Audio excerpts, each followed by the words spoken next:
যখনই আপনি কারো কাছে কিছু পাওয়ার আশা করবেন, আপনি কষ্ট পাবেন। যখনই কারো কাছে কিছু পাওয়ার আশা করবেন, আপনি কষ্ট পাবেন। কারো কাছে এত বেশি পাওয়ার আশা করবেন না। কার কাছে পাওয়ার আশা করবেন? আল্লাহর কাছে, যে আমি এই কাজটা করছি, আল্লাহ আমাকে পুরস্কার দিবে ইনশাআল্লাহ। আমি আত্মীয়তার সম্পর্ক বজায় রাখছি কেন? আল্লাহর কাছে রিজিকে বরকতের আশায়, আল্লাহর সন্তুষ্টির জন্য। মনে রাখবেন প্রিয় ভাইয়েরা, আমল কবুল হওয়ার শর্ত মোটামুটি তিনটা। কয়টা? 1 নাম্বার, আমলগুলো হতে হবে আল্লাহর সন্তুষ্টির জন্য। 1। 2 নাম্বার, আমলটা হতে হবে রাসূলুল্লাহ সাল্লাল্লাহু আলাইহি ওয়াসাল্লামের পদ্ধতিতে, অন্য কারো পদ্ধতিতে নয়। 3 নাম্বার, আমলটা করার জন্যে আপনার রিজিকটা হতে হবে হালাল। হারাম রিজিকের আমল আল্লাহর কাছে কবুল হয় না। আল্লাহ পাক আমাদের সবাইকে হালাল রিজিকের ব্যবস্থা করে দিন এবং রিজিকটাকে প্রশস্ত করুন, আমিন।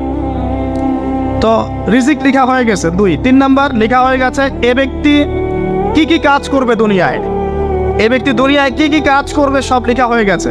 এখন যদি একটা চোর বলে যে আল্লাহ পাক আমার তাকদিরে লিখেছিলেন যে আমি চুরি করব, তাই আমি চুরি করেছি। এখন যদি একজন ধর্ষক বলে আল্লাহ আমার তাকদিরে লিখেছিল যে আমি ধর্ষণ করব, তাই ধর্ষণ করেছি। এখন যদি যারা এই জনগণের কিছু সম্পদ আত্মসাৎ করে খেয়ে ফেলছে, তারা যদি বলে আল্লাহ তাকদিরে লিখছিলেন জন্যই দুর্নীতি করেছি, তাহলে কথাটা কি হবে? গ্রহণযোগ্য হবে? এখন যদি দলিল দেয় তাকদিরে তো লেখা ছিল। এই আকীদাটার নাম হচ্ছে জাবারিয়া আকীদা। কি আকীদা? জাবারিয়া। এমন একজন ব্যক্তি উমর রাদিয়াল্লাহু আনহুর দরবারে এসেছিল, চোর চুরি করেছে, ধরা পড়েছে। উমর রাদিয়াল্লাহু আনহু বলেছেন হাত কেটে ফেলো। তখন সে বলছে যে আমার হাত তো কাটা যাবে না। কেন? আল্লাহ পাক তাকদিরে লিখেছেন আমি চুরি করব, তাই চুরি করেছি। তো উমর রাদিয়াল্লাহু আনহুর সামনে এই কথাটা বলেছে। আর উমর রাদিয়াল্লাহু আনহু কি বিচক্ষণ মানুষ ছিলেন না বোকাশোকা ছিলেন? বলেন, তার মতো শাসক পাওয়া যাবে? তার মতো আরো একজন শাসক আসবে ইনশাআল্লাহ পৃথিবীতে। তার নাম কি? নবী ঈসা আলাইহিস সালাম, ইনশাআল্লাহ তাআলা। এবং তার আগে আরো একজন ইমাম আসবেন। তার নাম কি? তার নাম হচ্ছে মুহাম্মদ। কি নাম? তার নাম মুহাম্মদ। তার উপাধি হচ্ছে মাহদি। কখন আসবেন? যখন পৃথিবীতে যুদ্ধ বিগ্রহ ছড়িয়ে পড়বে, ব্যাপক আকারে মালহামা চলবে, তখন আসবেন। কাদের পক্ষে আসবেন? মুসলিমদের পক্ষে। কি উদ্দেশ্যে আসবেন? সারা বিশ্বে জুলুম তুলে ফেলার জন্য। এবং আরেকটা কি উদ্দেশ্য? ওই জেরুজালেম উদ্ধার করার জন্য। কোন জেরুজালেম? যেটা এখন ইহুদিরা দখল করে আছে। চারপাশে আরবরা, মাঝখানে ও কেমন করে দখল করে আছে? আরবদেরকে হাতের মুঠোয় নিয়ে নিয়েছে। এই কারণে মুনাফিকদের উপর টিকে আছে সে, এবং তার পশ্চিমা মিত্রদের উপর টিকে আছে। ঈসা আলাইহিস সালাম কেন আসবেন? এই জায়গাটা পুনরুদ্ধার করার জন্য। ঈসা আলাইহিস সালাম কি পরাজিত হবেন না বিজয়ী হবেন? কত বছর বিশ্ব শাসন করবেন? 40 বছর। এগুলো হবে বিশ্বে, এগুলো হওয়া এখনো বাকি আছে। আরও কি হবে? মুসলিমরা কনস্ট্যান্টিনোপল আবার জয় করবে। এই কনস্ট্যান্টিনোপলের মধ্যে ফিতনা দেখা দিবে অচিরেই, মুসলিমরা ওইটা আবার দখল করবে ইনশাআল্লাহ তাআলা। আরও কি হবে? বললাম ভূমিকম্পের বছরগুলো আসবে সামনে, এবং মুতায়নুন শাদীদ, মহামারীও আসবে। আরও কি? বড় বড় 3টা ভূমিকম্প বাকি আছে এখনো। আগে বলেছি লেকচারে, একটা পৃথিবীর পূর্বে, একটা পশ্চিমে, একটা মাঝখানে। এগুলো এখনো বাকি আছে। বিশ্বে অনেক কিছু হওয়া এখনো বাকি আছে। এখন যা দেখছি এগুলোই সব না, এগুলো চলে যাবে। সময় কি হবে? চলে যাবে। আরও নতুন সময় আসবে ইনশাআল্লাহ তাআলা। আমাদের দায়িত্ব কি? আমাদের দায়িত্ব পরিস্থিতি বুঝে দিন ধরে রাখা, আমল করা এবং মানুষকে দিনের দিকে আহ্বান করা। আমরা যদি দায়িত্ব পালন না করি তাহলে কি হবে? আল্লাহ পাক আমাদেরকে সরিয়ে দিয়ে নতুন কওম নিয়ে আসবেন। আল্লাহ পাক সূরা মুহাম্মাদে বলেছেন ওয়া ইন তাতাওয়াল্লাউ, তোমরা যদি মুখ ফিরিয়ে নাও, ইয়াস্তাবদিল কওমান গায়রাকুম, আল্লাহ পাক নতুন কওমকে তোমাদের জায়গায় স্থলাভিষিক্ত করবেন। সুম্মা লা ইয়াকুনু আমসালাকুম, তারা তোমাদের মতো হবে না, মানে আমাদের মতো অপদার্থ হবে না। উম্মার বিজয়ের শর্ত কি? আল্লাহ সূরা মুহাম্মাদেই বলেছেন ইন তানসুরুল্লাহ ইয়ানসুরুকুম, তোমরা আল্লাহর দ্বীনকে সাহায্য করো, তবেই আল্লাহ তোমাদেরকে সাহায্য করবে। ওয়া ইউসাব্বিত আকদামাকুম, তোমাদের পা আল্লাহ দৃঢ় করে রাখবেন। আমরা আল্লাহকে সাহায্য না করলে আল্লাহ পাক আমাদেরকে সাহায্য করবেন না। সিম্পল। আল্লাহ পাক সূরা রা'দের মধ্যে বলছেন ইন্নাল্লাহা লা ইউগাইয়িরু মা বিকওমিন হাত্তা ইউগাইয়িরু মা বিআনফুসিহিম, আল্লাহ পাক কোনো কওমের অবস্থা ততক্ষণ পরিবর্তন করেন না যতক্ষণ না সেই কওম তার নিজের অবস্থার পরিবর্তনের চেষ্টা করে। তাহলে আমাদের পরিবর্তন কেন হচ্ছে না? কারণ আমরা নামাজ ছেড়ে দিয়েছি। 90% মুসলিমের দেশে কত পার্সেন্ট নামাজ পড়ে চিন্তা করে দেখবেন। আমরা কোরআন ছেড়ে দিয়েছি, 90% মুসলিমের দেশে কত পার্সেন্ট বিশুদ্ধ করে কোরআন তেলাওয়াত করতে পারে একটু খোঁজ নিয়ে দেখবেন। কোরআন শুমারি করে দেখেন, নামাজ শুমারি করে দেখেন, তাহলে বুঝতে পার। আর যারা কোরআন পড়তে জানে তাদের মধ্যে কত পার্সেন্ট কোরআনের অর্থটা বোঝে, এটা আরো বড় বিষয়। তারপরে আবার কারা মেনে চলে, এটা আরো বড় বিষয়। আর আমরা কতজন মানুষ দিন ইসলামকে সামগ্রিক দিন হিসেবে মানি, এটাও একটা বড় বিষয়। আমরা মানি ঠিকই, আংশিক। যেমন ইবাদত বন্দেগীর জীবনে মুসলমান, অর্থনৈতিক জীবনে গিয়ে আবার সুদখোর, এমন না বিষয়টা? ইবাদত বন্দেগীর জীবনে আমি পাক্কা মুসলিম, কপালে সেজদার দাগ আছে মাশাআল্লাহ, দাড়ি টুপিও আছে মাশাআল্লাহ, কিন্তু ব্যবসায় গিয়ে মাপে কম দিচ্ছি না, ব্যবসায় গিয়ে আমি আরাম ভেজাল দিচ্ছি কিনা, এরকম হচ্ছে কি না? হচ্ছে। কিন্তু সে কিন্তু মুসলিম এবং নামাজও পড়ে। তা আমাদের সমস্যা ভাই এখানে। এখন এই সমস্যাটা সলভ করলে ইনশাল্লাহ সব সমস্যা সলভ হয়ে যাবে ইনশাল্লাহ। সমস্যাটা কি? আমরা ইসলামটাকে আংশিকভাবে মানি, পরিপূর্ণ জীবনে ইসলাম বাস্তবায়ন করতে পারছি না। আপনি হয়তো কেউই পারছি না, ফখর করলে বলার নাই যে আমি খুব পারছি, আসলে আমিও পারছি না।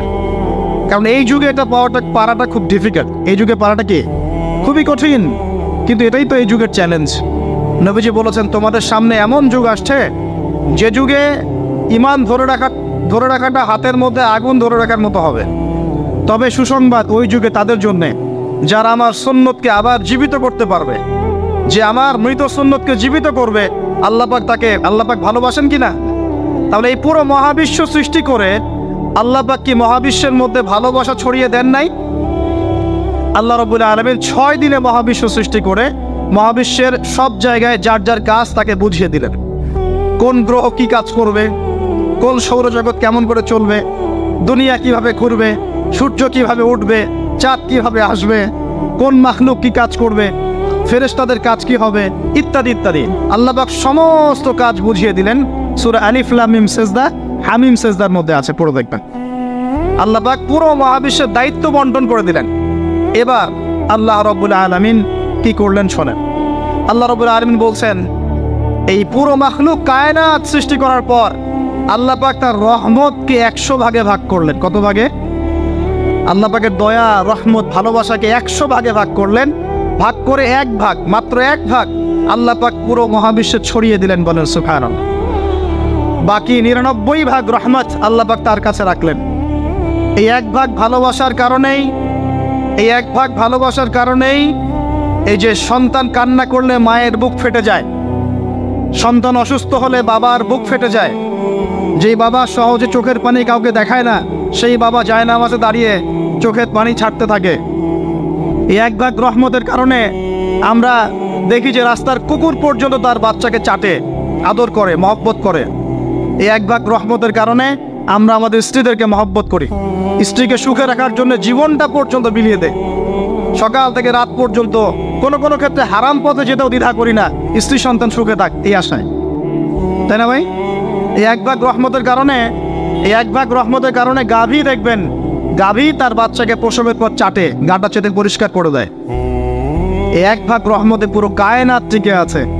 আর নবী সাল্লাল্লাহু আলাইহি ওয়াসাল্লাম বলছেন, বাকি 99% রহমত আল্লাহ পাক তার কাছে রেখেছেন। এই রহমত এবং ভালোবাসা দিয়ে আল্লাহ পাক কিয়ামতের মাঠে মানুষকে মাফ করবে ইনশাআল্লাহ।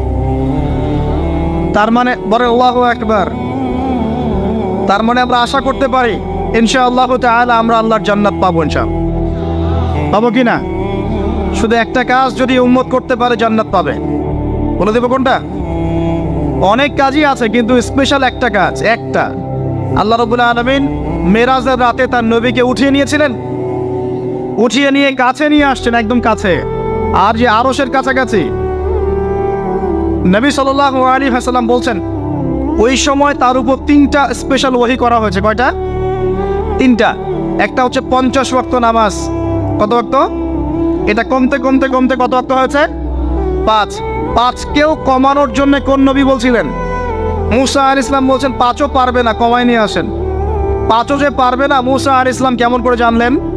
তার উম্মত 2 ওয়াক্ত নামাজ ফরজ। কয় ওয়াক্ত নামাজ ফরজ ছিল? ওই 2 ওয়াক্ত তার আদায় করতে পারে নাই। এই অভিজ্ঞতা থেকে তিনি বলেছেন যে আপনার উম্মত 5 ওয়াক্ত পারবে না। সত্যি না মিথ্যা কথাটা? আসলেই কি উম্মত 5 ওয়াক্ত নামাজ পড়তে পারছে? আচ্ছা, যাই হোক, আল্লাহ পাক আমাদেরকে পড়ার তৌফিক দান করুন। দ্বিতীয় ওহী হচ্ছে সূরা বাকারার শেষের 3টা আয়াত। কয় আয়াত? সূরা বাকারার শেষের 3 আয়াত ওহী করেছেন কে? আল্লাহ রাব্বুল আলামিন। কোনো ব্যক্তি যদি রাতের বেলা সূরা বাকারার শেষের 3টা আয়াত পড়ে সারা রাত ইবাদত করার নেকি পাবে ইনশাআল্লাহ। আর 3 নাম্বারটা হচ্ছে স্পেশাল, সেটা হচ্ছে আল্লাহ পাক বলেছেন, হে মুহাম্মদ সাল্লাল্লাহু আলাইহি ওয়াসাল্লাম, বলেন সাল্লাল্লাহু আলাইহি ওয়াসাল্লাম, তোমার উম্মতের কোনো ব্যক্তি যদি আসমান জমিনের সমান গোনা নিয়ে আমার সামনে দাঁড়ায়, আসমান জমিন সমান গুনাহ নিয়ে আমার সামনে দাঁড়ায়, কিন্তু আমার সাথে শিরকের পাপ নাই, আমার সাথে কোনো শিরকের পাপ করে নাই, ইনশাআল্লাহ আমি আল্লাহ তার সামনে আসমান জমিন সমান ক্ষমা নিয়ে হাজির হব ইনশাআল্লাহ। তার মানে আমরা যদি ইনশাআল্লাহ তাআলা শিরকের পাপ থেকে দূরে থাকতে পারি, ইনশাআল্লাহ আশা করা যায় আমরা আল্লাহর সন্তুষ্টি পাবো ইনশাআল্লাহ। এরপর আল্লাহ রাব্বুল আলামিন কি করলেন? আল্লাহ রাব্বুল আলামিন পুরো মহাবিশ্ব সৃষ্টি করে সব দায়িত্ব ভাগ করে দিলেন। ভাগ করে দেওয়ার পরে আল্লাহ পাক জান্নাত জাহান্নাম সৃষ্টি করেছেন কিনা? আচ্ছা, জান্নাত এবং জাহান্নাম কার কার জন্য সৃষ্টি করেছেন বলেন? জিন আর মানুষ। আচ্ছা, এখন জান্নাতের চেয়ে কি শান্তির কোনো জায়গা আছে? আচ্ছা, এই জান্নাত কার জন্য সৃষ্টি করেছেন? জিন আর মানুষ। আচ্ছা, তাহলে আল্লাহ পাক মানব জাতিকে ভালোবাসেন কিনা? ভালোবাসেন কিনা? আপনি যখন কাউকে ভালোবাসবেন তাকে সবচেয়ে সুন্দর গিফট দিতে চাইবেন কিনা? তার জন্য সবচেয়ে ভালোটা কিনতে চাইবেন কিনা? আল্লাহ পাক জান্নাত তৈরি করেছেন কাদের জন্য? আমাদের জন্য। তার মানে আল্লাহ পাক আমাদেরকে ভালোবাসেন কিনা? অবশ্যই বাসেন। আল্লাহ রাব্বুল আলামিন জাহান্নামও তো সৃষ্টি করেছেন। এখন যদি বলি যে তাহলে আল্লাহ পাক কি আমাদেরকে ভালোবাসেন না, জাহান্নামে কিভাবে দিবেন? উত্তরটা কি হবে তাহলে? উত্তর হচ্ছে এই যে যদি আল্লাহ না করুক কোনো ব্যক্তি জাহান্নামে যায়, তাহলে বুঝতে হবে সেই ব্যক্তি জাহান্নামে যাওয়ার যোগ্য ছিল বলেই জাহান্নামে গিয়েছে। কথা কি বুঝতে পারছেন? আর যদি কোনো ব্যক্তি জান্নাতে যায়, তাহলে বুঝতে হবে সেই ব্যক্তির উপর আল্লাহ পাক দয়া করেছেন বলেই সে জান্নাতে গিয়েছে। মানুষ তার আমল দিয়ে জান্নাতে যেতে পারবে না, মানুষ তার আমল দিয়ে জান্নাতে যেতে পারবে না, আল্লাহর দয়া অনুগ্রহ দিয়ে জান্নাতে যাবে ইনশাআল্লাহ। আল্লাহ পাক আমাদের সবাইকে সেই দয়া অর্জন করার তৌফিক দান করুন। সামনে রহমত পাওয়ার একটা সুবর্ণ সুযোগ আসছে, সেটা হলো রমজান মাস। কি মাস?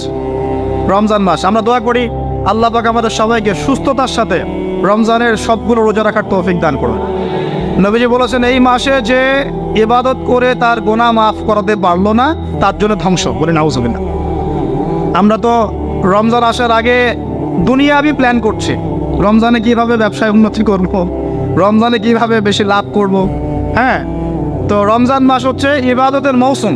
আল্লাহ পাক আমাদের সবাইকে রমজান মাসে 5 ওয়াক্ত নামাজ পড়ার তৌফিক দান করুন, কোরআন তেলাওয়াত করার তৌফিক দান করুন, কোরআন বুঝে পড়ার তৌফিক দান করুন, তারাবির নামাজ জামাতে পড়ার তৌফিক দান, এবং বেশি বেশি মানুষকে ইফতার করানোর তৌফিক দান করুন।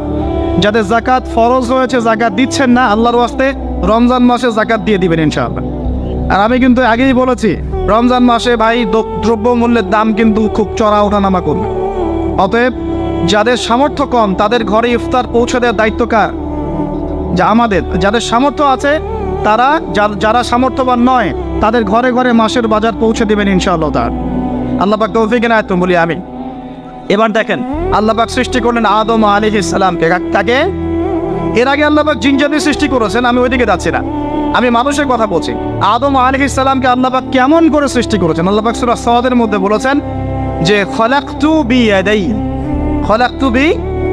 আমি আদমকে আমার হাত দিয়ে সৃষ্টি করেছি। কি দিয়ে? হাত দিয়ে। এটা কি ভালোবাসা বই প্রকাশ নয়? কিছু যুবক আল্লাহর কাছে দোয়া করেছিল। কি দোয়া করেছিল?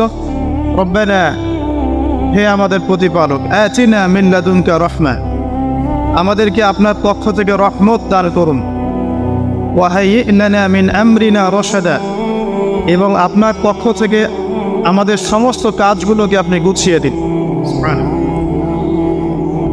আজকে থেকে 1000 বছর আগে দাকিয়ানুস বাদশার একটা সভ্যতা ছিল।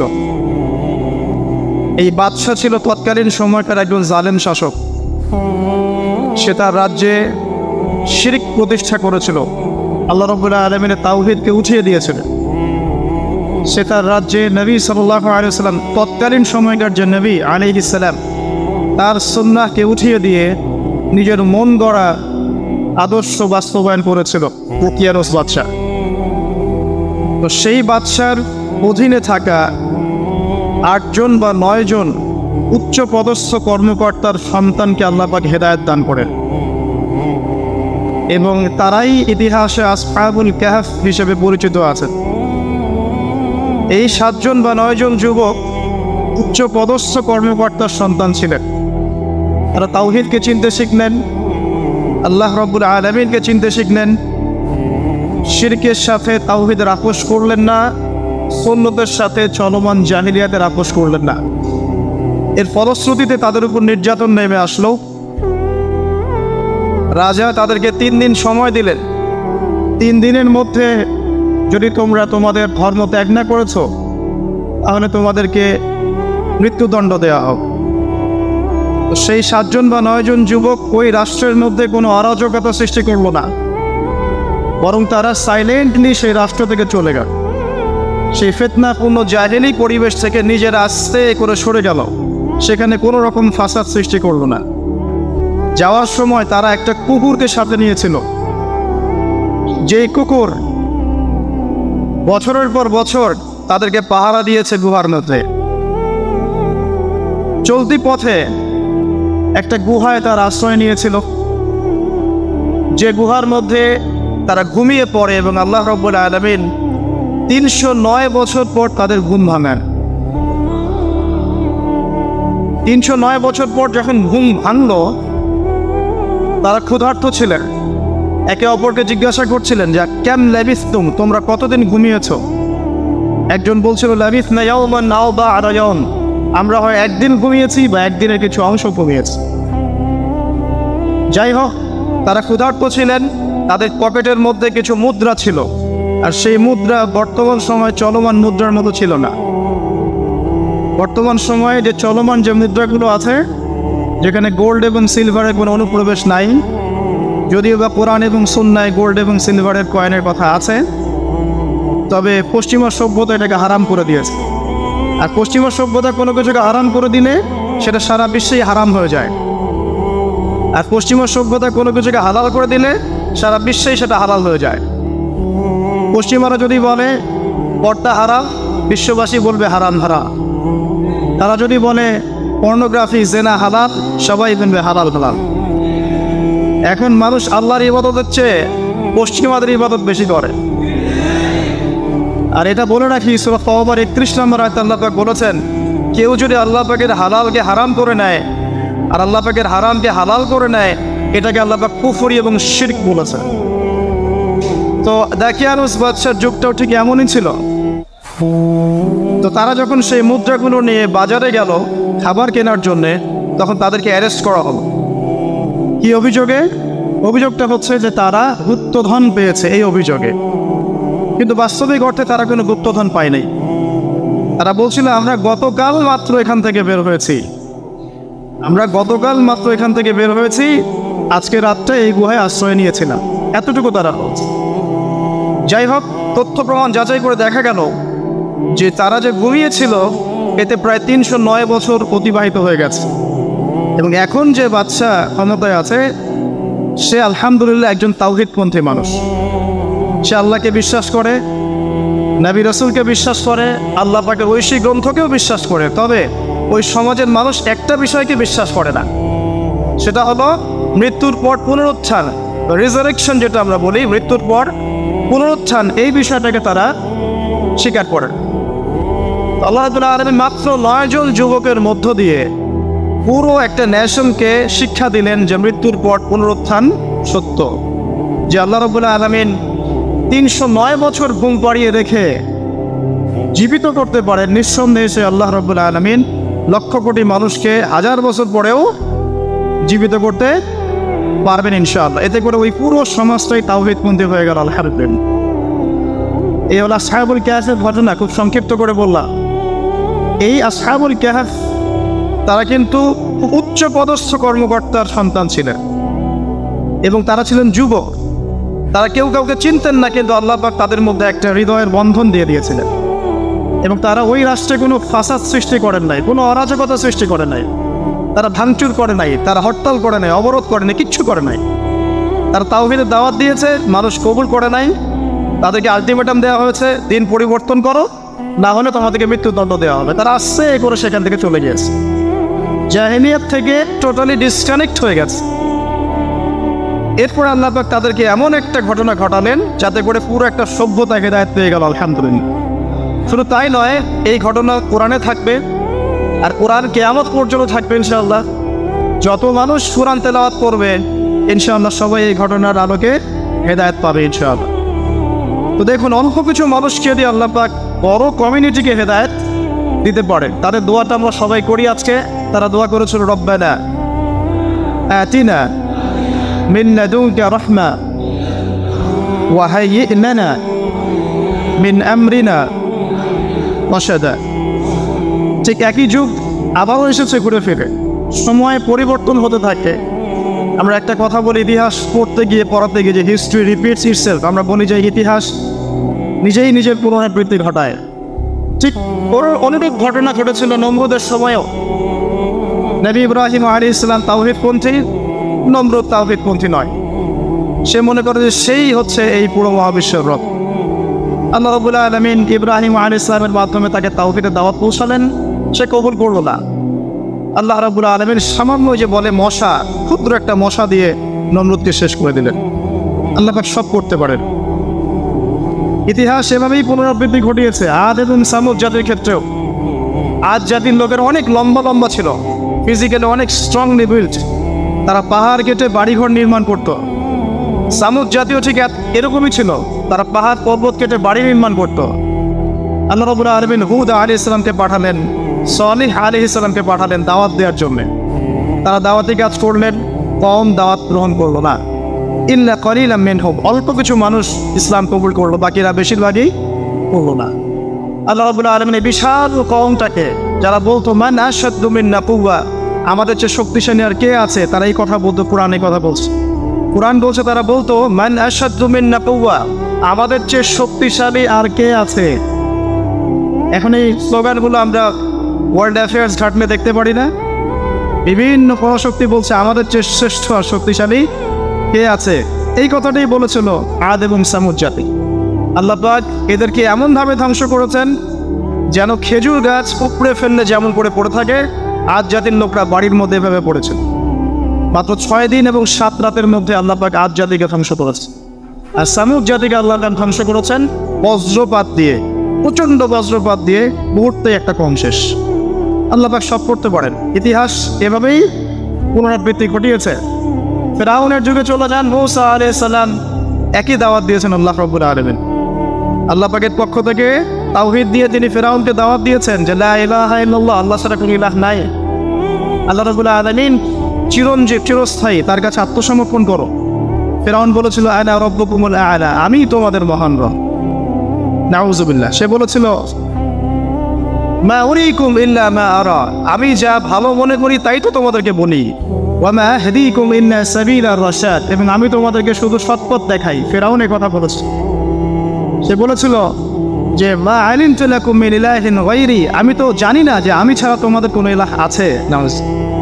আল্লাহ রাব্বুল আলামিন সবর করেছেন, সময় দিয়েছেন, একটার পর একটা গজব দিয়েছেন। কখনো উকুন নাজিল করেছেন, কখনো রক্ত নাজিল করেছেন, কখনো প্লেগ, কখনো ব্যাং, কখনো ফড়িং, এরকম করে 9টা আযাব আল্লাহ পাক ফেরাউনকে দিয়েছেন, তার কওমকে দিয়েছেন। সর্বশেষ আল্লাহ রাব্বুল আলামিন লোহিত সাগরে সদল বলে ফেরাউনকে ডুবিয়ে মেরেছেন। ডুবে মরার সময় ফেরাউন বলেছিল যে আমানতু বিরব্বি হারুন ওয়া মূসা, আমি এখন হারুন এবং মূসার রবের প্রতি ঈমান আনলাম। ডুবে মরার সময় ফেরাউন এই কথাটা বলেছিল। তখন আল্লাহ রাব্বুল আলামিন বলেছেন আলান, এখন ওয়াকাদ আসাইতা মিন ক্বাবল, এর পূর্বে তুমি বিরুদ্ধাচরণ করেছো। আল ইয়াউমা নুনাজ্জিকা বিবাদানিক, আজকে আমি তোমার বাদান মানে তোমার দেহটাকে সংরক্ষণ করব, প্রিজার্ভ করব। কি জন্য প্রিজার্ভ করবেন? মিউজিয়ামে রেখে দেওয়ার জন্য? মিশরের মিউজিয়ামে রেখে দেওয়ার জন্য? কি কারণে প্রিজার্ভ? লিতাকুনা লিমান খালফাকা আয়া, তোমার পরবর্তীতে যারা আসবে পৃথিবীতে ওদের সবার জন্য তুমি নিদর্শন হয়ে থাকবে। এই কারণে তো ফেরাউনের পরে তো হাজার হাজার বছর চলে গেল, এবং এই হাজার বছরে আমরা দেখেছি আরো হাজারটা ফেরাউন এসেছে পৃথিবীতে। তাদের সবার জন্য এই ফেরাউনের মমিটা ছিল কি? নিদর্শন। কে আল্লাহ নিদর্শনের পরোয়া করে? আল্লাহ পাকে নিদর্শনের কে পরোয়া করে? আমাদের কনসেপ্ট এখন এমন, ইন হিয়া ইল্লা হায়াতুনা দুনিয়া, এই দুনিয়ার জীবনটাই আমাদের হায়াত। নামুতু ওয়া নাহইয়া, আমরা এখানেই বাঁচি, এখানেই মরি। ওয়া মা নাহনু বিমাবউসিন, আর আমাদেরকে পুনরুত্থিত করা হবে না। কোনো মানুষ যদি পরকালীন কনসেপ্ট লালন করে চলে, সেই মানুষ কি বেনামাজি থাকতে পারে কিনা? সেই মানুষ কি জাকাত না দিয়ে থাকতে পারে কিনা? যে মানুষ পরকালে বিশ্বাস করে যে আল্লাহর সামনে আমাকে দাঁড়াতে হবে একা একাই, আমার ইমাম, আমার পীর, আমার অমুক, আমার তমুক নেতা নেত্রী কেউ আমার সাথে যাবে না, আমাকে একা আমার আল্লাহর সামনে দাঁড়িয়ে হিসাব দিতে হবে, এই কথা যে চিন্তা করে, সে কি নামাজ না পড়ে থাকতে পারে কিনা? সে কি জাকাত না দিয়ে থাকতে পারে কিনা? সে কি দুর্নীতি করতে পারে কিনা? মানুষকে ঠকাতে পারে কিনা? সে কি সুদ খেতে পারে, ঘুষ খেতে পারে? সে কি জেনা করতে পারে? সে কি কাপড় খুলে দিয়ে উন্মুক্ত হয়ে করতে পারে কিনা? এখন তো উন্মুক্ত হওয়ার সংস্কৃতি চলছে নাকি? ইবলিস যখন আদম আলাইহিস সালাম এবং হাওয়া আলাইহিস সালাম তাদেরকে যখন জান্নাত থেকে বের করিয়ে দেয়, প্রলোভন দিয়েছিল, মিথ্যা প্রলোভন, যে হাল আদুল্লুকুম, হে আদম এবং হাওয়া, আমি কি তোমাদেরকে জানিয়ে দিব, আলা শাজারাতিল খুলদি ওয়া মুলকিন লা ইয়াবলা, হে আদম এবং হাওয়া, আমি কি তোমাদেরকে জানিয়ে দিব এমন একটা গাছের ব্যাপারে, যেই গাছের ফল খেলে পরে তোমরা চিরস্থায়ী হয়ে যাবে এবং কোনোদিন মরবে না। এই যে চিরস্থায়িত্বের টোপ আর অমরত্বের টোপ, এই দুইটা টোপ দিয়ে আমাদের পিতা মাতাকে ইবলিস জান্নাত থেকে বের করে দিয়েছে। এখন পৃথিবীতে যত মানুষ পথভ্রষ্ট হচ্ছি আমরা, আমাদের এই দুইটা হাসলতের কারণে। আমরা অমরত্ব আশা করছি, আমাদের চলাফেরা দেখলে মনে হয় আমরা মরবো না, পরকালীন কনসেপ্ট বাদ। একটা হচ্ছে চিরস্থায়িত্বের ক্ষমতা, এই যে ক্ষমতার দাপট, এই দুটো আমাদেরকে কিন্তু পথভ্রষ্ট করছে। ঠিক একই অস্ত্র ছিল ইবলিসের। সূরা আরাফ পড়ে দেখেন, আমি কোনো কিছু বানিয়ে বলছি না। তখন আল্লাহ পাক বললেন যে ইয়া বানি আদম, হে বনু আদম, আদমের সন্তান যারা আছো, আমাদেরকে আল্লাহ পাক বলছে তোমরা শোনো, লা ইয়াফতিনান্নাকুমুশ শাইতান, শয়তান যেন তোমাদেরকে ফিতনায় না ফেলতে পারে। কামা আখরাজা আবাওয়াইকুম মিনাল জান্নাহ, ঠিক যেমন করে তোমাদের পিতামাতাকে শয়তান জান্নাত থেকে বের করে দিয়েছে। যেহেতু আমাদের পিতা আর মাতাকে শয়তান জান্নাত থেকে বের করে দিয়েছে, আল্লাহ পাক এই আদমের সন্তানদেরকে বলছেন তোমরা সতর্ক থেকে, তোমাদেরকে যেন শয়তান জান্নাত থেকে যেভাবে বের করেছিল তোমার পিতামাতাকে, এমন করতে না পারে। আর কি করতে না পারে? ইয়ানজিউ আনহুমা লিবাসাহুমা লিউরিয়াহুমা মিন সাওয়াতিহিমা, পড়ে দেখেন সূরা আরাফ। আল্লাহ বলছেন মনে রেখো আদমের সন্তানরা, ইবলিস কিন্তু শুধু তোমার পিতামাতাকে জান্নাত থেকে বের করেই দেয় নাই, বরং গাছের কাছে নিয়ে গিয়েছিল, ফল খাওয়ার সাথে সাথেই তাদের গায়ের পোশাক খুলে পড়ে গিয়েছে। তাহলে আমাদের পিতামাতাকে জান্নাতে নগ্ন করে দিয়েছিল কে? সেই কথা আল্লাহ পাক বলছেন আদম সন্তানদেরকে তোমরা সতর্ক থেকো, তোমাদেরকে যেন ইবলিস নগ্ন করতে না পারে, ঠিক যেমন করে তোমাদের পিতামাতাকে করেছে। তাহলে এখন যে পুরো বিশ্ব জুড়ে নগ্নতার যে সংস্কৃতি চলছে এরা কার এজেন্ডা বাস্তবায়ন করছে বুঝতে পারছেন? কোরআন পড়ে পৃথিবীতে যত সভ্যতা চলে গেছে, ব্যাবিলনের সভ্যতা, চাইনিজদের সভ্যতা, তারপরে যে আমাদের মাও সেতুং, ইতালির মুসোলিনি, এদিকে জ্যাপন সার্তে, এদিকে আপনার ফিডেল ক্যাস্ট্রোর কথা বলেন, ওই পশ্চিমা সভ্যতা বাদ দিয়ে যত বড় বড় সভ্যতা রিনাউন্ড, সবার পোশাক ছিল শালীন। আমি চ্যালেঞ্জ করলাম, খুঁজে দেখেন চাইনিজদের পোশাক দেখেন, আগেকার পোশাক, 1000 বছর আগের পোশাক, শালীন পোশাক। তারা কিন্তু মুসলিম ছিলেন না। আপনি এই ব্যাবিলনের সভ্যতা দেখেন, ব্যাবিলনের সভ্যতা অনেক প্রাচীন না? এই সভ্যতার পোশাক দেখবেন এটা অশালীন পোশাক ছিল না। এমনকি আইয়ামে জাহিলিয়াত যেটা আমরা বলি, নবী সাল্লাল্লাহু আলাইহি ওয়াসাল্লাম যখন জন্ম নেন তার আগের সময়টা, ওই সময়ে যে মানুষ জেনা করতো, মেয়েকে যে কন্যা সন্তানকে জীবিত দাফন করতো, তারপরেও ওদের পোশাক শালীন ছিল। হঠাৎ করে বিশ্বে একটা সভ্যতা আসলো পশ্চিম থেকে, তারা বলতো যে পোশাক শর্ট হতে হতে হতে হতে এক পর্যায়ে বিকিনি পরে করা শুরু, এবং এখন ওরা সারা বিশ্বে ওটা ছড়িয়ে দিচ্ছে, আমরা সবাই ওটাকে গ্রহণ করছে। আবার বলছি 1000 বছর। এখন দেখেন আল্লাহ পাক কি বলছেন, ওয়াইদা ফাআলু ফাহিশাতান, ওই সূরার মধ্যে আছে, যখন তারা কোনো ফাহেসা কাজ করে তারা বলে, তারা বলে ওয়াজাদনা আলাইহি আবানা, আমরা এগুলো আমাদের বাপ দাদাদেরকে দেখেছি করতে। যখন তারা কোনো ফাহেসা কাজ করে তারা বলে, অশ্লীল কাজ করলে বলে আমরা এগুলো দেখেছি বাপ দাদা পিতৃপুরুষ থেকে করে আসছি। আল্লাহু আমারানা বিহা, আল্লাহ আমাদেরকে আদেশ করেছেন। আল্লাহ বলেছেন কুল ইন্নাল্লাহা লা ইয়া'মুরু বিল ফাহশা, আল্লাহ পাক কখনো অশ্লীল কাজের আদেশ করতে পারেন না। আতাকুলুনা আলাল্লাহি মা লা তা'লামুন, তোমরা কি আল্লাহ সম্পর্কে এমন কথা বলছো যে কথা তোমরা জানো না? আল্লাহ কিসের আদেশ করেন? আল্লাহ বলছেন কুল আমারা রাব্বি বিল কিসত, নবী বলে দিন আল্লাহ পাক আদেশ করেন ন্যায়ের, ন্যায় বিচারের আদেশ করেন। ওয়া আকিমু ওয়ুজুহাকুম ইনদা কুল্লি মসজিদ, এবং প্রত্যেক নামাজের ওয়াক্তে নিজের চেহারাটাকে একনিষ্ঠভাবে আল্লাহর দিকে ফেরাবে, এই আদেশ আল্লাহ পাক করেন। ওয়া আকিমু ওয়ুজুহাকুম ইনদা কুল্লি মসজিদ ওয়াদউহু মুখলিসিনা লাহুদ্দিন, এবং একনিষ্ঠভাবে তোমরা আল্লাহকে ডাকবে, দোয়া করবে, এই আদেশ আল্লাহ। আল্লাহ পাক কি অশ্লীল কাজের আদেশ করতে পারেন? ইতিহাস পড়ে দেখেন, আমি নিজে হিস্ট্রির ছাত্র, আপনি পড়ে দেখবেন, পুরো ঐতিহাসিক পটভূমি পড়ে দেখবেন, মানুষ এই ঊনবিংশ শতাব্দী আসার আগে এত অশ্লীল ছিল না।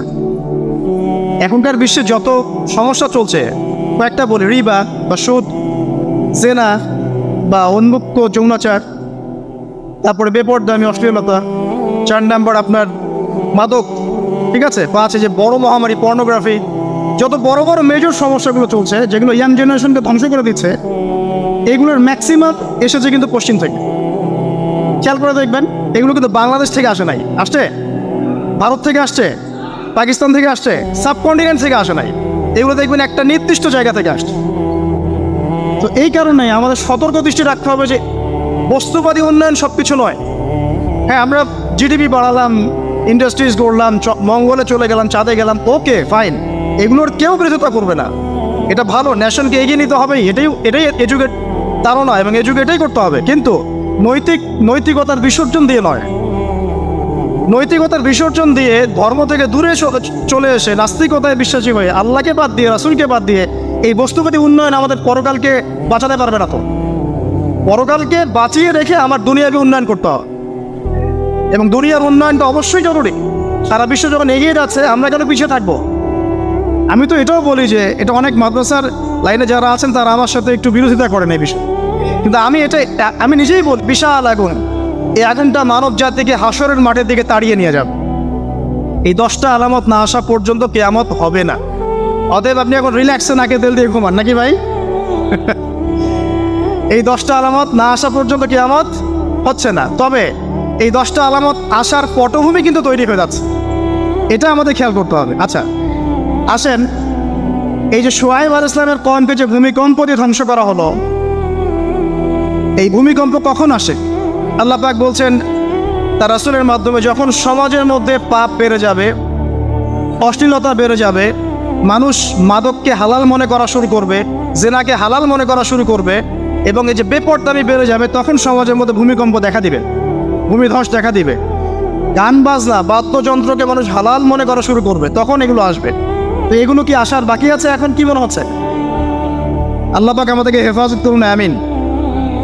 বাঁচার উপায় কি? ওই যে বললাম, রব্বানা বলেন, আতিনা মিন লাদুনকা রাহমা ওয়া হাইয়্ লানা মিন আমরিনা রাশাদা। এভাবেই ইতিহাস নিজেকে পুনরাবৃত্তি ঘটিয়েছে। কওমে লূত, মনে আছে? লূত আলাইহিস সালামের কওম, ইব্রাহিম আলাইহিস সালামের ভাতিজা ছিলেন লূত আলাইহিস সালাম। তাকে আল্লাহ পাক একটা কওমকে দাওয়াত দেওয়ার জন্য পাঠালেন, যেই কওম এমন পাপ করছে যেই পাপ ইতিহাসে কেউ কখনো করে নাই। ওই কওমের আগ পর্যন্ত পৃথিবীতে কেউই এই পাপটা কখনো করে নাই। কি পাপ? কে বলতে পারবেন? সমকামিতা। কি পাপ? সমকামিতা। এখন তো অ্যাভেলেবল দেখছি আমরা, এখন আমি অ্যাভেলেবল দেখছি না, ছেলে ছেলে বিয়ে করছে, মেয়ে মেয়ে বিয়ে করছে, এবং বড় বড় কান্ট্রিজ যেগুলো আছে, আপনার আমেরিকা, ব্রিটেন, অস্ট্রেলিয়া, কানাডা, সব জায়গায় এগুলো হালাল, এগুলো হালাল। স্বাধীনতা, বাক স্বাধীনতা। আপনি চাইলে একটা মেয়েকেও বিয়ে করতে পারেন, ছেলেকেও করতে পারেন। আবার কোরআনে বলেছে ছেলে ছেলে সমকামের কথা, কিন্তু এই যুগে এসে আমরা দেখছি মেয়ে মেয়েও সমকামে। সুবহানাল্লাহ। এবং এটা আমাদের দেশে ছড়িয়ে পড়ছে, এটা কিন্তু অ্যালার্মিং একটা বিষয়। আমরা সবাই বাইরে ভালো মানুষের মুখোশ ধরে আছি ঠিকই, কিন্তু ভিতরে ভিতরে সমাজ এগুলো চলছে।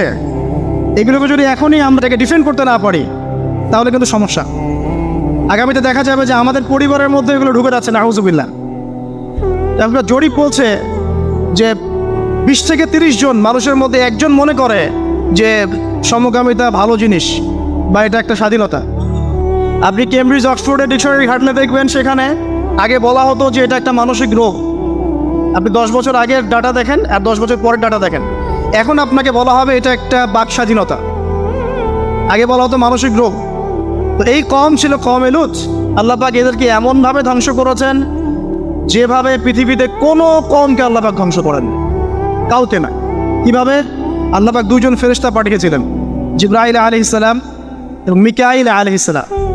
তাদেরকে সুন্দর যুবকের আকৃতিতে পাঠিয়েছেন, সুন্দর সুন্দর যুবক।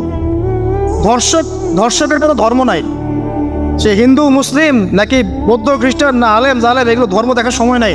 আল্লাহ পাক বলেছেন তার রাসূলের মাধ্যমে ধর্ষণ হলেই প্রকাশ্যে মৃত্যুদণ্ড দিয়ে দেবে, যেই হোক সে যেই হোক না, ওর কোনো ধর্ম নাই। সে একজন আলেম দাড়িওয়ালা মানুষও যদি হয় তাকেও এই কাজ করতে হবে। তো চোরের কোনো ধর্ম আছে? ডাকাতের কোনো ধর্ম আছে? তো মিডিয়া আবার টেকনিক্যালি দেখবেন ওইটাকে হাইলাইট করবে বেশি, বিকজ এখানে একটা সুযোগ আছে ইসলামকে ডমিনেট করার জন্য। কিন্তু সেম ঘটনা কিন্তু অনেক বড় বড় সেকুলার প্রতিষ্ঠানে ঘটেছে, ওগুলো কিন্তু আমরা হাইলাইট করতে দেখি না। এটা আমরা বুঝি ইন্টেনশনটা কি। তবে এখানে একটা বিষয় ক্লিয়ার করতে হবে যে পাপী যেই করুক তাকেই শাস্তির আওতায় আনতে হবে। আল্লাহ পাক তৌফিক এনায়েত করুন বোঝার। এখন এমন একটা সময় চলছে বাচ্চারাও এগুলো থেকে নিরাপদ না। 5 বছরের মেয়ে, 7 বছরের মেয়ে, কয়দিন আগে দেখলাম যে 2 বছরের মেয়ে, নাউজুবিল্লাহ, তার সাথেও নাকি এরকম ঘটনা ঘটেছে, এবং উত্তরবঙ্গেরই ঘটনা এগুলা। আর এগুলো শহরের চেয়ে এখন গ্রামে বেশি হচ্ছে। কারণ কি জানেন? গ্রামে তো আগে মানুষ এই উন্মুক্ত পোশাক আশাক দেখতো না খুব বেশি।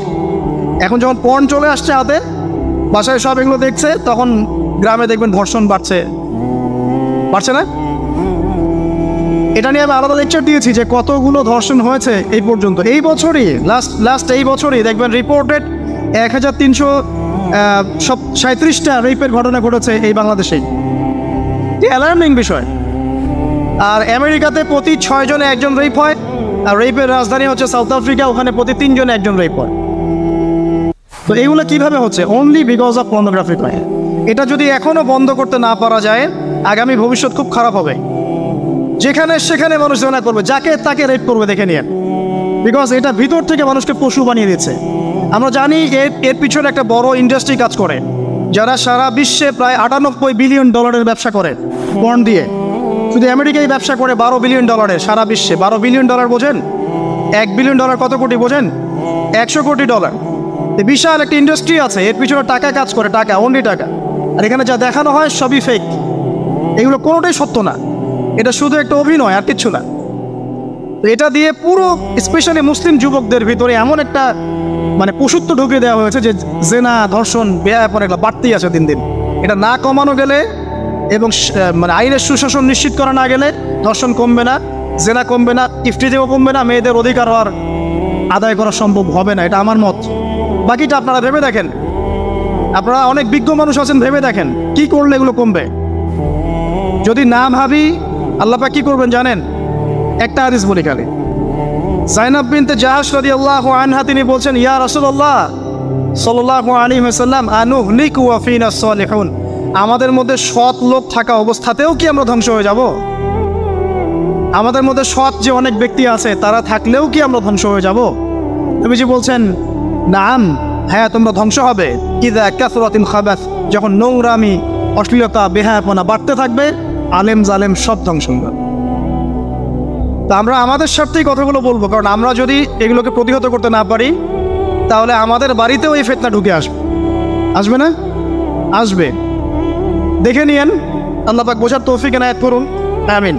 কওমে লূতকে আল্লাহ পাক কি করেছেন? সুন্দর বালকের রূপে এই জিবরাইল আর মিকাইল আলাইহিস সালামকে পাঠিয়েছেন। এখন লূতের লোকরা বলছে যে তোমার ঘরে যে মেহমান 2জন এসেছে ওদেরকে আমাদেরকে দাও। নাউজুবিল্লাহ। বুঝতে পারেন নাই? তোমার ঘরে যে 2জন মেহমান এসেছে, ওই 2জন মেহমানকে নিতে এসেছে।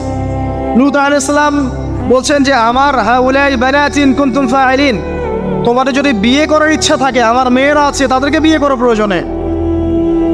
একজন নবী তার মেয়েকে বিয়ে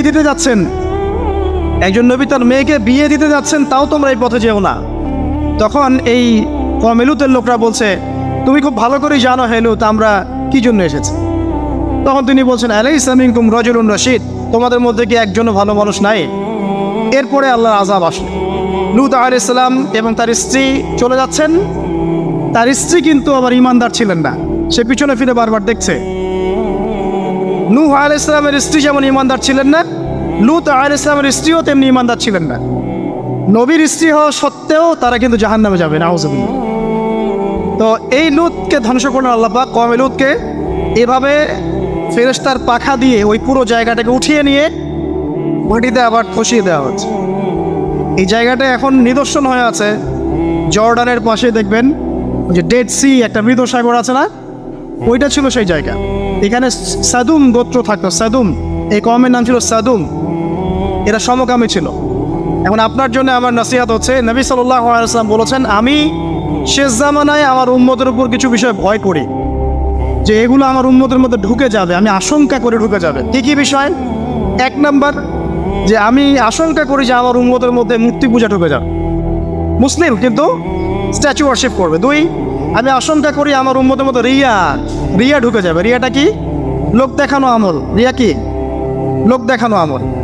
আমি আশঙ্কা করি যে আমার উম্মতের মধ্যে সমকামিতা ছড়িয়ে পড়ে নাই। এগুলো নবী সাল্লাল্লাহু আলাইহি ওয়াসাল্লাম আশঙ্কা ছিল। দেখেন সবগুলো এখন বাস্তব হয়ে গেছে। আল্লাহ রাব্বুল আলামিন এই সমকামিতার পাপ থেকে আমাদেরকে হেফাজত করুন। এভাবেই ইতিহাস রিপিট হয়েছে। আল্লাহ পাক এদেরকেও ধ্বংস করেছেন। এর আগে আল্লাহ পাক নূহ আলাইহিস সালামের কওমকেও ধ্বংস করেছেন। কি কারণে? তারা এই যে ইয়াগুস, ইয়াউক, নাসর এরকম কিছু স্ট্যাচু ওয়ার্শিপ করত।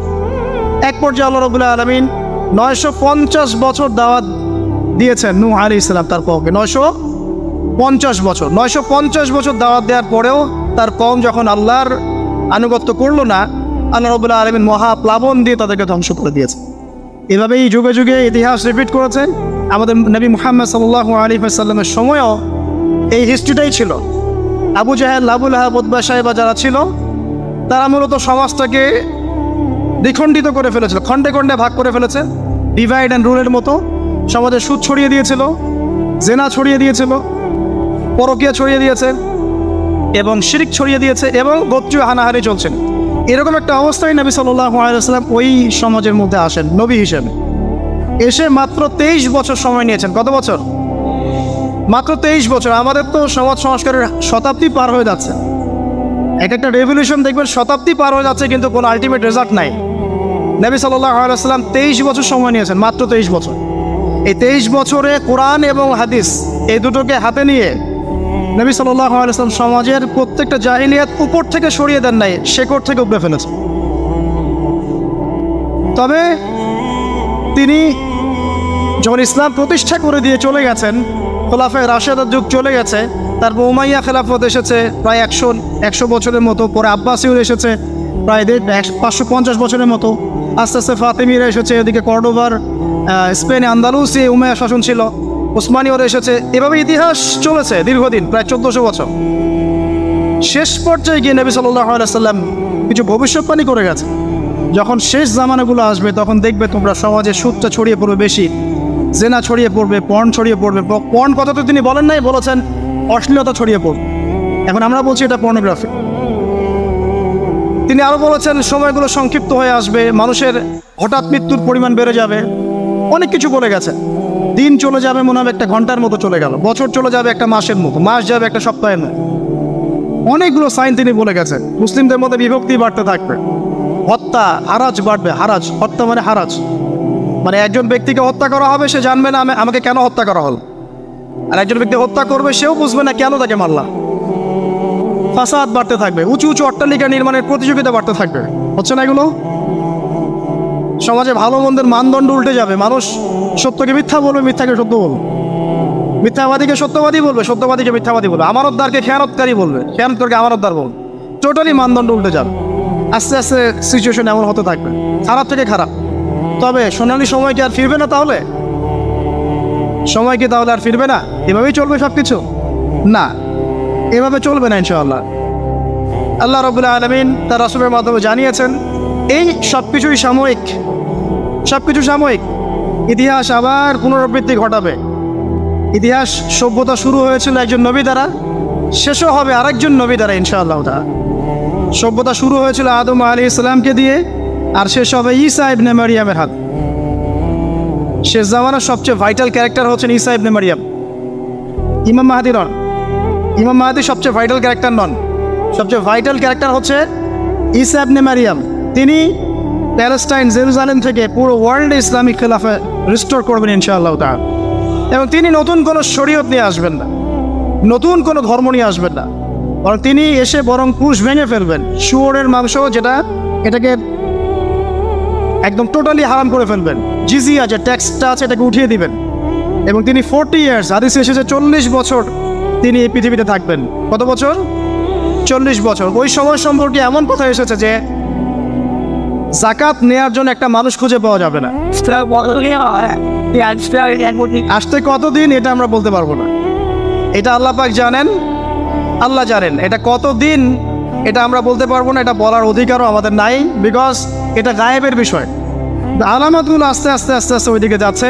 এখন তিনি আজকেই আসুন আর কালকেই আসুন, ইমাম মাহদী আজই আসুক আর কালই আসুক, আপনার আমার দায়িত্ব চেঞ্জ হবে না। দায়িত্ব কি চেঞ্জ হবে? খুব সংক্ষেপে 2 মিনিট সময় নিচ্ছি যে আমরা যে কোনো সিচুয়েশনেই আমাদের দায়িত্বটা কি আসে। 1 নম্বর কথা হচ্ছে ভাই যে বড় পরিসরে চিন্তা বাদ দিয়ে আগে ছোট পরিসরে আসেন। নিজের ব্যক্তি জীবনে আগে ইসলাম প্রতিষ্ঠা করেন, নিজে আগে পড়াশোনা করি, দিনের জ্ঞান অর্জন করেন, পড়াশোনা করেন, যে লাইনেই পড়াশোনা করছেন করেন, কিন্তু ইসলামটাকে, ইসলামের ফরজ ওয়াজিব সুন্নত মুস্তাহাবগুলো শেখেন।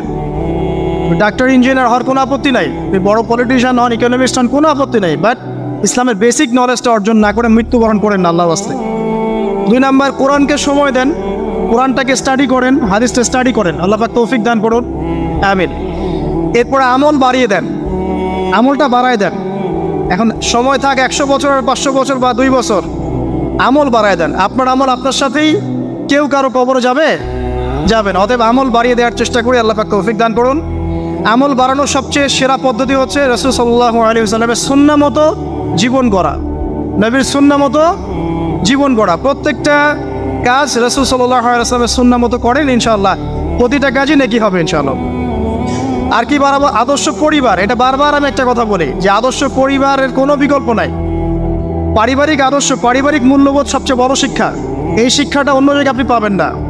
সো পারিবারিক আদর্শটা ঠিক করার চেষ্টা করি আমরা। আমাদের বাচ্চাদের প্রতি সচেতন হই, কার সাথে মিশছে, কি করছে, ওদেরকে ডিভাইস এডিক্টেড হতে দিয়েন না, এত সহজেই স্মার্টফোন ওদের হাতে তুলে দিয়েন না। বাসায় ছোট ছোট মেয়েদের ব্যাপারেও সচেতন হন, তাদের ব্যাপারেও খেয়াল রাখেন, তাদেরকে নিরাপত্তায় রাখেন। পর্দা, এটা তো বলতেই হবে, এটার কোনো বিকল্প নাই। যে যাই বলুক না কেন, আপনার ইজ্জত সম্মান আপনার কাছেই, এর কোনো বিকল্প নাই। রাসূল সাল্লাল্লাহু আলাইহি ওয়াসাল্লাম এবং আল্লাহর বিরুদ্ধাচরণ করে আপনি প্রগতি অর্জন করতে পারবেন না, আপনি উন্নতি অর্জন করতে পারবেন। পারতে পারেন, সেটা বস্তুবাদী, পরকালে এর কোনো অস্তিত্ব থাকবে? থাকবে না। আর কি করতে পারি আমরা? আমরা হালাল অর্থনীতি সার্চ করতে পারি। হারামে যারা যারা আছে আজকে তওবা করি, আজকের এই লেকচার যাদের কানে যাবে, আমরা দোয়া করি আল্লাহ পাক সবাইকে হারাম রিজিক থেকে ফিরিয়ে নিয়ে আসুন। আমি বারবার একটা কথা বলি ভাই, আপনার আমল নামায় যতটুকু রিজিক আছে এর একটা দানা না খেয়ে আপনি মৃত্যুবরণ করবেন না, আপনার মৌত হবে না। এখন আপনার রিজিকটা আপনি কি অবৈধ পথে চাচ্ছেন না বৈধ পথে চাচ্ছেন, এটা আপনার ডিসিশন। আপনি যদি বৈধ পথে চান, ওই পরিমাণ রিজিক আপনাকে খাওয়াবেন আল্লাহ পাক, তারপর মৃত্যুবরণ করবেন। আর যদি অবৈধ পথে চান, সেটাই খাওয়াবেন, খাওয়ায় মৃত্যুবরণ করবেন। আপনি ডিসিশন নেন কোন দিকে যাবেন। আর রিজিকের মালিক আল্লাহ আমরা খালি মুখে বলি, মনে কিন্তু বিশ্বাস করি না। মনে যদি বিশ্বাস করতাম তাহলে আমরা কিন্তু কখনো সুদের ধার ধারতাম না, আমরা ঘুষ দুর্নীতি করতাম না। কারণ আমরা করছি কেন? মনে করছি যে আমি এটা করলে রিজিক বাড়বে। আর আপনি যাদের জন্য এই কাজগুলো করছেন, আপনার স্ত্রী, আপনার সন্তান, আপনার পরবর্তী প্রজন্ম, 40 দিন সময় নেবেন আপনাকে ভুলে যেতে।